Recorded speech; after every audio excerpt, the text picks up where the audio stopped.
वक्फ amendment bill पर चर्चा हुई थी। आप सबको मालूम है, सुबह सुबह तक दोनों सदनों में इतना डिटेल में इसके बारीकी तक चर्चा करके प्रोस एंड कॉन्स पूरे फॉलो करके ये बिल पारित करके एक्ट बना। और एक्ट बनने के बाद हमने पहले भी कहा था कि हम देरी नहीं करेंगे, जितना जल्दी हो हम इसको इम्प्लीमेंटेशन मोड में अभी ले जाएंगे। तो आज वक्फ अमेंडमेंट एक्ट का पहला सबसे बड़ा इम्प्लीमेंटेशन का प्रोसेस आज शुरू हो गया है। ये उम्मीद पोर्टल, जैसे आपको वीडियो में भी बताया, हमारे सचिव महोदय ने भी आपको संक्षेप में बताया, ये डिजिटल तरीके से सारे वक्फ प्रॉपर्टीज का मैनेजमेंट किस तरीके से करना है, जिसके चलते कोई दुरुपयोग ना कर सके, कोई उसको छुपा ना रख सके, ना इसको किसी तरीके से गुमराह कर सके। पूरे तरीके से ट्रांसपेरेंट तरीके से ये काम करेगा। इसमें एफिशिएंसी बहुत बड़ा एक्ट का ऑब्जेक्टिव रहा है और एम्पावरमेंट। तो एफिशिएंसी एंड एम्पावरमेंट ये किसके लिए है? ये जो गरीब मुसलमानों में बच्चे हैं, महिला है, यतीम है और जो डिवोर्सी है, विडोअर है, इनके लिए सबसे बड़ा काम आने वाला है। वैसे तो काम सबके लिए आएंगे। दुनिया का सबसे ज्यादा वक्फ प्रॉपर्टी हमारे देश में है। तो हमारे मुस्लिम समुदाय में गरीब तबके के लोग संख्या में बहुत ज्यादा है। इसको कमी करने के लिए, इसको सुलझाने के लिए प्रॉपर वक्फ प्रॉपर्टी का मैनेजमेंट बहुत काम आने वाला है। और 9 लाख से भी ज्यादा वक्फ प्रॉपर्टी इस वक्त हमारे देश में है। आने वाले दिनों में कितने और रजिस्ट्रेशन होंगे ये आपको देखने को मिलेंगे। हमने सारा एक्ट के मुताबिक टाइम तय कर दिया गया है। अब इसका जो रूल्स का प्रोसेस चल रहा है, एक्ट में बहुत ही स्पेसिफिक है, कितने समय तक रजिस्ट्रेशन करना और इसका किस तरीके से करना, सारा बहुत ही ट्रांसपेरेंट और बहुत ही सुविधाजनक, किसी को परेशानी नहीं होगा, इस तरीके से प्रावधान एक्ट में रखा गया है। इसके लिए मैं फिर से राज्य सरकारों से और जितने भी वक्फ बोर्ड्स हैं उनसे अनुरोध करूंगा कि जो तय किया गया टाइमलाइन है, इसको सब पाबंदी मान करके इसको मान्यता मानते हुए पूरा करना है।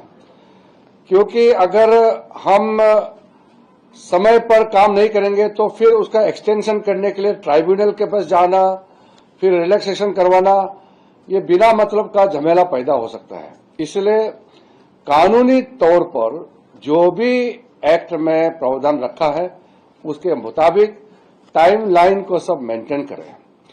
जब उम्मीद पोर्टल में सारा प्रॉपर्टी का रजिस्ट्रेशन अपलोडिंग हो जाएगा तो उसके बाद में हम लोग का मैनेजमेंट का इश्यू इसमें आ जाएगा।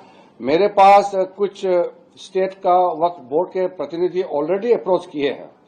उनके पास जितने भी वक्फ प्रॉपर्टीज है उनको डेवलप करना, खास करके हेल्थ एजुकेशन के क्षेत्र में और वेलफेयर के क्षेत्र में तो करना ही है। स्पोर्ट्स का फैसिलिटी कर सकते हैं, ट्रेनिंग का, स्किलिंग का सेंटर खोल सकते हैं, ऑर्फेनेज सेंटर खोल सकते हैं, महिलाओं के लिए रहने का वर्किंग वुमेन हॉस्टल खोल सकते हैं, बहुत कुछ कर सकते हैं। कॉमर्शियली भी यूज कर सकते हैं। कॉमर्शियली कैसे यूज करना है उसका भी प्रावधान रखा हुआ है। तो बहुत सा रास्ता खुला हुआ है। ये तो कुछ लोगों ने मिसयूज करने का जो एक रास्ता खोजा गया था, जिसके चलते कई प्रॉपर्टी जो है लोगों को पता ही नहीं है कि इतना ज्यादा प्रॉपर्टी है। इस वक्त भी जब तक ये अमेंडमेंट बिल नहीं आया था तो लोगों को पता ही नहीं कि इस देश में 9 लाख से भी ज्यादा वक्फ प्रॉपर्टी है। दुनिया का सबसे ज्यादा वक्फ प्रॉपर्टी हमारे पास है, तो इसका इस्तेमाल हो ये तो सब चाहेंगे। दूसरा, मैं अपील करना चाहता हूं कि वक्फ अमेंडमेंट बिल के दौरान जितने भी लोग इसको विरोध किए थे, वो हमारे लोकतंत्र में विरोध करने का सबको अधिकार है, अपना बात बोलने का अधिकार है, इसको कोई छीन नहीं सकता है। अब ये कानून बन चुका है, विरोध राजनीतिक कारण से हो सकता है या निजी स्वार्थ के कारण भी हो सकता है या किसी को जानकारी के अभाव से भी इसका प्रोटेस्ट करने का हमको दिखाई दिया है। लेकिन अब कानून बनने के बाद सब लोग मिलकर के सहयोग करें, यही हमारा देश का संविधान कहता है, देश का कानून कहता है और ये हमारा एक्ट के मुताबिक मैं आश्वासन देना चाहता हूं कि प्रधानमंत्री जी का सबका साथ सबका विकास का मंत्र है, ये पूरा ये वक्त एक्ट में झलकता है।